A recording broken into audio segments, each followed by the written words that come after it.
All That's right. a good one. So Bo Yep. says here he's got a checkup with his cancer surgeon here on Wednesday, and I asked him if he was excited about that, and he goes, "Just a checkup. You see one doctor, you've seen them all." Yeah. And Do I you get go, and checkup anxiety? Like, I that's why I wonder. was asking, yeah. Yeah. And so I was like, have you seen them all, right? And they go, "Oh, I mean, we hate to play favorites, but some are better than others." And then Right. Bo comes back with, "Always remember the doctor may be the doctor, but you are the doctor's boss." I fired many doctors, at Ooh. least three that I can count. Mm, And I yeah. go, self advocacy is kink. You're not wrong here. And then I said, king. That's supposed to say king. Keep your safe words to yourselves.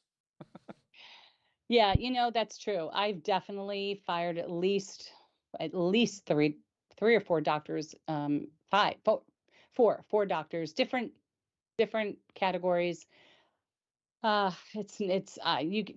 but you get to a second issue, there's no three. There's no three strikes out when it comes to my health and my wellness. There's one, and if there's a second issue, you're out. It's that simple. One doctor was out on number one. First issue, I was like, this is too key critical. I went to go see a cardiologist right after my dissection, and it was a family cardiologist. So he had saved my grandmother's life.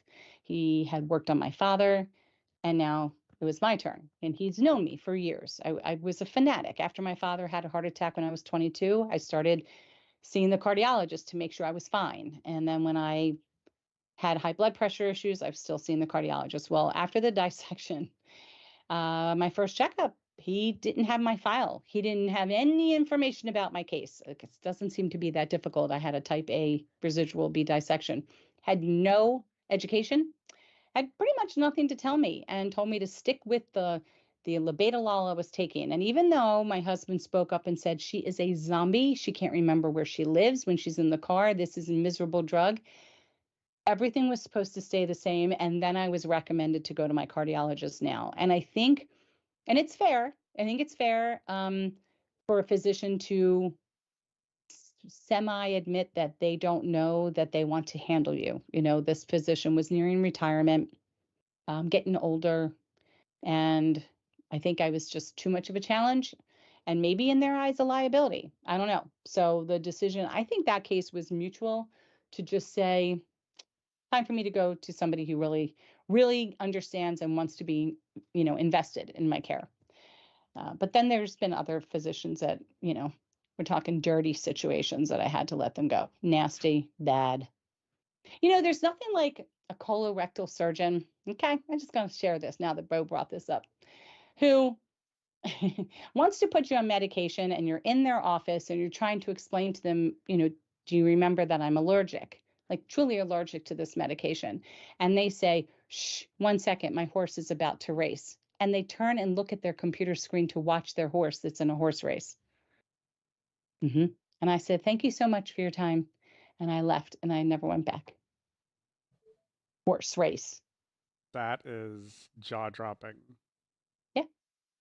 But I think a lot of women go through some pretty bad situations with physicians. I had another doctor, this one's great, an ENT. I was having my nose cauterized because I had a lot of nosebleeds. And I'm sitting up in a chair, but somehow he could not deal with my nose without resting his arms on my chest. And to the point that I was caving inside, like, this is so ridiculous. There's no need for there's no need for this. I'm sitting, if I was laying down, and someone says, "Excuse me," once, nope, sitting up, and just it was so obvious and disgusting. I never went back to that doctor again either. Yeah, That's I know worse many. than that It's worse. first Yeah. one. Oh yeah. So many horror stories I know from physicians, and that's not all of them. That's just the few. It's the few that just use this position of power to be dismissive, to be argumentative, to be inappropriate. That's all inappropriate, but to be sexually inappropriate, and it's terrible. So yeah, you're right. Got to advocate for yourself and not be afraid to speak up. And I am pissed at myself that I let them give me Benadryl and keep me in a wheelchair in a waiting room. So I could not lay back on a gurney because I had no control over my entire body on that drug. I mean, when I tell you, you lose the ability, my arms flop down, my head flopped down, and as I was talking to you earlier, somebody could have just walked over to me and took my little purse, like a little wristlet with all my ID, my everything, and they could have just taken it. They could have taken advantage of me in this corner that I was wheeled into, and I was helpless. I couldn't have done anything to save myself. I couldn't speak. I knew what was going on. I was cognitively all there, but that Benadryl knocked me on my butt, and I refuse to take that unless they're going to put me in a bed moving forward. I'll leave the hospital and go to another one if that's the case.